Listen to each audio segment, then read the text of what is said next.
Welcome to Duolingo Hindi. इस channel में आपको एमसीक्यू के साथ भारतीय भूगोल और भारतीय आधुनिक इतिहास और वीडियो मिलेंगे। हमारे सारे वीडियो में इंग्लिश और हिंदी भाषा में एक्सप्लेनेशन और नोट्स है। आज हम लोग दिल्ली सल्तनत का सेकंड पार्ट करेंगे, खिलजी डायनेस्टी। तो इससे पहले हम लोग ने दास डायनेस्टी या फिर जिसे कहते हैं मामलुक डायनेस्टी वो क्या था। आज हम लोग देखेंगे खिलजी डायनेस्टी। खिलजी डायनेस्टी अगर देखा जाए तो सबसे पहले आते हैं अलाउद्दीन खिलजी, सबसे पहले आते हैं जलालुद्दीन खिलजी, जिन्होंने खिलजी डायनेस्टी फाउंडर थे। अगर जलालुद्दीन खिलजी की बात की जाए तो फिर जलालुद्दीन खिलजी शहंशाह थे आपके 1290 से 1296 तक। ये सबसे ओल्ड थे, जितने भी दिल्ली सल्तनत के राजा बने थे उन सब में से सबसे ज्यादा उम्र इनकी थी। ये जब दिल्ली के सुल्तान बने थे इनकी उम्र थी 70 साल।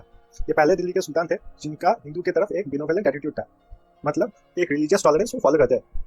ये आप किसी भी दिल्ली सुल्तान में ये नहीं देखेंगे कि वो हिंदू धर्म को इक्वल मानते हैं या हिंदू धर्म के लोगों को अच्छे तरीके से ट्रीट करते थे। पर इनमें से भी जलालुद्दीन खिलजी ऐसे व्यक्ति थे जिनका एक बेनोफिलेट, मतलब वो हिंदुओं को अपने से हटाते नहीं थे या हिंदू को ज्यादा टॉर्चर नहीं करते थे। जैसा कि आपने पहले देखा स्लेव डायनेस्टी में जो टर्किश मुस्लिम होते थे उन्हीं को सिर्फ इंपॉर्टेंस दिया जाता था और हिंदू के काफी टेम्पल्स और घर बार वो जला देते थे। पर ऐसा जलालुद्दीन खिलजी ने नहीं किया। उन्होंने एक बेनोफिलेंट एटीट्यूड रखा हिंदू के प्रति, adopted the policy of tolerance. तो यही बात है कि वो हिंदू धर्म के प्रति एक टॉलरेंस के हिसाब से चलाते थे। बाकी जो आए थे इनसे पहले दिल्ली सल्तनत के, जो कि मेनली आपके स्लेव डायनेस्टी के, वो सब चाहते थे कि हम लोग यहाँ पर हिंदू धर्म के जितने लोग हैं या फिर हिंदू धर्म मानने वाले जितने भी लोग हैं वो हमसे नीच लोग हैं या फिर हम लोग किसी नीचे दर्जे के लोग हैं।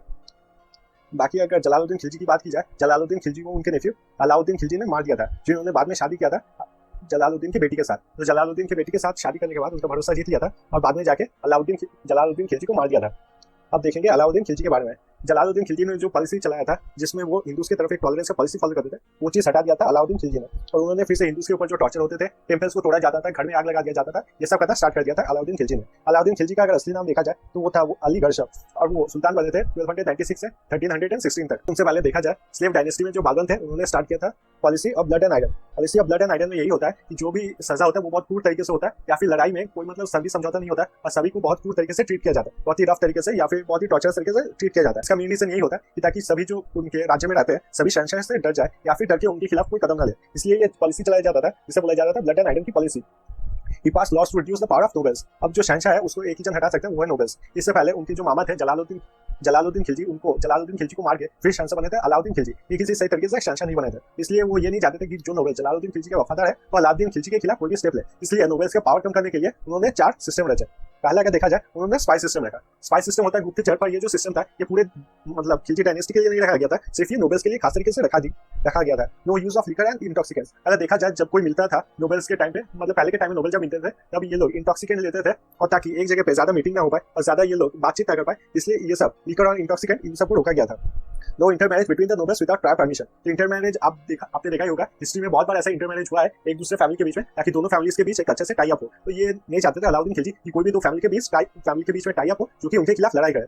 To the properties of nobles. अब कोई भी लड़ाई करने के लिए जरूरत होता था पैसे की या फिर पावर की। पावर तो पहले से नोबल्स के पास था उनके नाम के लिए, और दूसरा आता पैसे की। अगर किसी की प्रॉपर्टीज ले लिया जाएगा तो इनडायरेक्टली उसका जो भी पैसा है लड़ाई करने का वो आप खत्म कर दे रहे, इसलिए उन्होंने जितने प्रॉपर्टीज है नोबल्स की वो भी ले लिया था।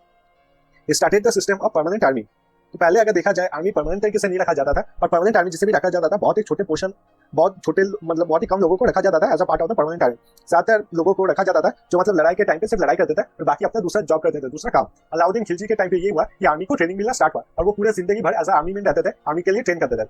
इस आर्मी को उन्होंने भेजा था against the Mongol इन्वेशन। Mongol India में इन्वेट करने लगे थे और उन्होंने 6 बार रोका था मंगोल इन्वेशन को। इसमें उनके जो जनरल, सबसे इंपॉर्टेंट जनरल थे वो थे आपके उलुग खान, जिन्होंने ये मंगोल इन्वेशन कई बार रोका था।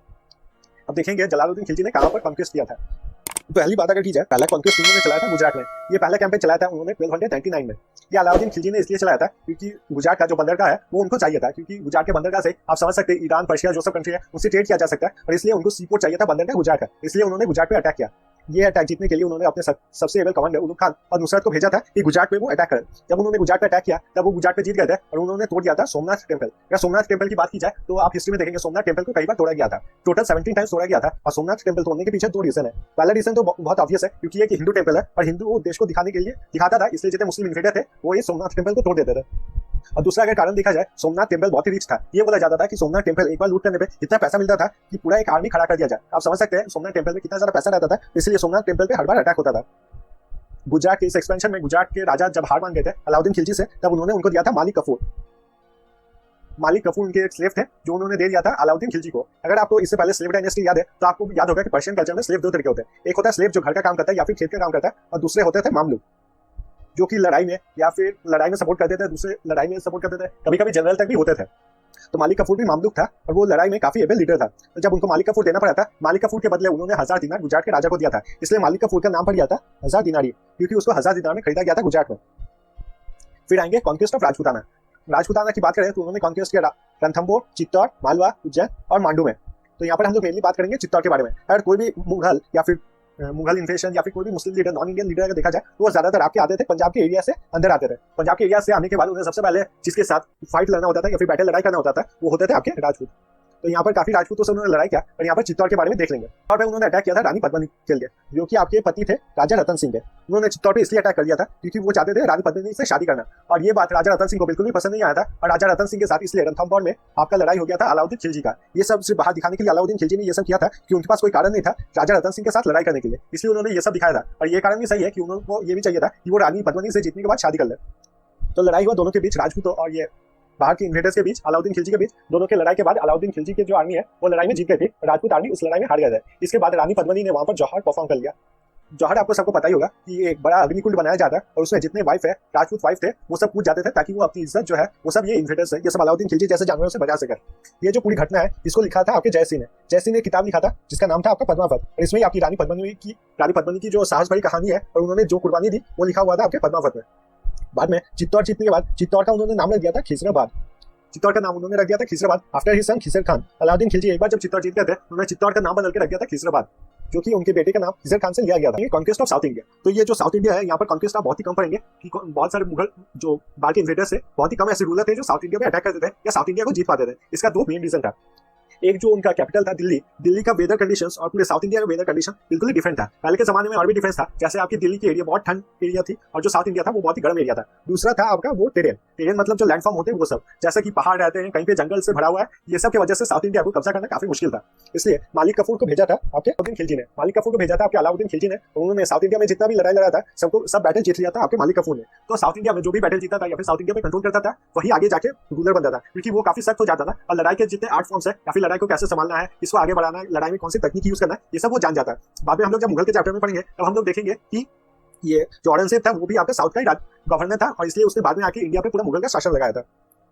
तो जो भी हो इस चैप्टर में वापस आते हैं तो मालिक कफूर ने सारे जो साउथ इंडिया है, दक्षिण भारत के जितने भी लड़ाई है वो सब जीत लिया था। और फिर दिल्ली में वापस आने के बाद उसको ये समझ आ गया था कि उसकी पावर बहुत बढ़ गई है और इसलिए उन्होंने अलाउद्दीन खिलजी को मार दिया था। ये माना जाता है कि उन्होंने अलाउद्दीन खिलजी को मार दिया था। ये बहुत जन कहते हैं कि ये झूठ बोला जाता है, अलाउद्दीन खिलजी को किसी और ने मार दिया था, और क्योंकि वो मालिक कफूर को हटाना चाहते थे इसलिए मालिक कफूर का नाम लगा दिया था उन्होंने। और कई इतिहासकार ये भी लिखते हैं कि उन्होंने अलाउद्दीन खिलजी को मार दिया था। तो इसका एमसीक्यू तो आपको नहीं आएगा कि इसका मतलब डिबेटेबल टॉपिक है और इसका मतलब कोई सही आंसर नहीं है।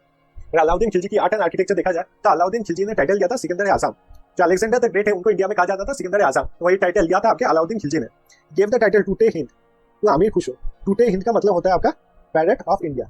तो इंडिया के पैरेट कहते थे वो आमिर खुसरो को। और उनकी बिल्डिंग्स देखेंगे उन्होंने क्या क्या बनाया था। उन्होंने बनाया था आपका अलाई मीनार, जमायत खाना मॉस्क, हौज खास और अलाई दरवाजा। उन्होंने बनाया अलाई मीनार, जमायत खाना मॉस्क, हौज खास और अलाई दरवाजा। हम लोग देख लेंगे एडमिनिस्ट्रेशन। तो उन्होंने स्टार्ट किया था परमानेंट आर्मी। ये तो हम लोग ने आगे बढ़ लिया था। परमानेंट आर्मी का जो सिस्टम है ये आपके स्टार्ट किया था अलाउद्दीन खिलजी ने।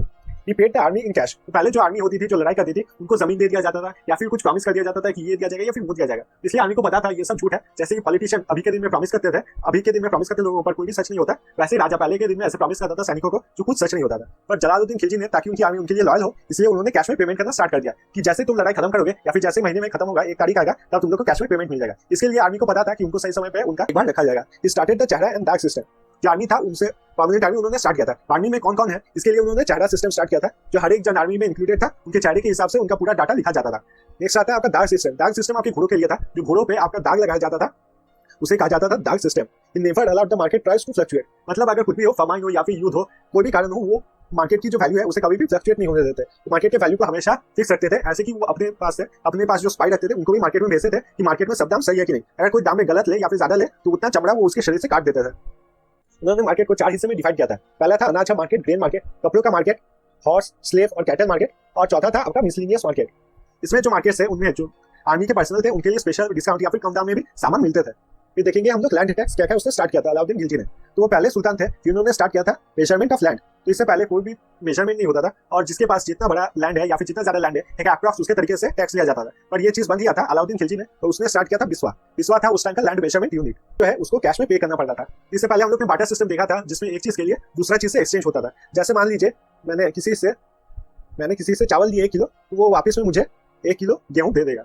तो ये चीज बंद कर दिया था अलाउद्दीन खिलजी ने। तो उन्होंने स्टार्ट किया था ट्रांजैक्शन ऑफ कैश। जो टैक्स होता था वो tax usually 1/5 of the produce in most cases. तो मान लीजिए अगर खेत में 20 किलो चावल हो गए तो उसका 1/5 4 किलो चावल के जितने भी दाम होंगे वो टैक्स होता था during the time of Alauddin Khilji. Alauddin Khilji को मार दिया गया था। अलाउद्दीन खिलजी के बाद बने थे शहनशाह कुतुबुद्दीन मुबारक शाह। कुतुबुद्दीन मुबारक शाह जैसे शहनशाह बने थे उन्होंने मार दिया था आपके मालिक कफूर को, क्योंकि ये बात सभी को बुलाया गया था कि मालिक कफूर ने शहनशाह को मार दिया गया था। फिर जितने भी अलाउद्दीन खिलजी ने हार्श लॉस बनाए थे, जितने भी टॉर्चर के लॉस बनाए थे, वो सब कुछ हटा दिया था आपके कुतुबुद्दीन मुबारक शाह ने, कि वो चाहते थे कि नोबेल जितने हैं वो उनको हर टाइम सपोर्ट करे। और इनको बाद में खुसरो ने मार दिया था। उसके बाद आए थे राजा नसीरुद्दीन खुसरो शाह, जिसने इसको मारा था वही शहनशाह बन गया था नसीरुद्दीन खुसरो शाह। नसीरुद्दीन खुसरो शाह सिर्फ एक ही ऐसा शहनशाह है जो कि हिंदू था और बाद में मुस्लिम में कन्वर्ट होकर ये राजा बन गया था। पर ये नोबेल्स को बिल्कुल भी पसंद नहीं आया था और बाकी लोगों को भी पसंद नहीं आता कि एक इंडियन मुसलमान राजा बन गया था। तो आज का चैप्टर बस यही तक था। अगर आपको कुछ वीडियो से इन्फॉर्मेशन मिला है, अगर आपको अच्छा भी लगा तो काइंडली वीडियो को लाइक कीजिए और मेरे चैनल को सब्सक्राइब कीजिए, इससे मुझे काफी सपोर्ट मिलता है। और मिलते हैं अगले वीडियो पे।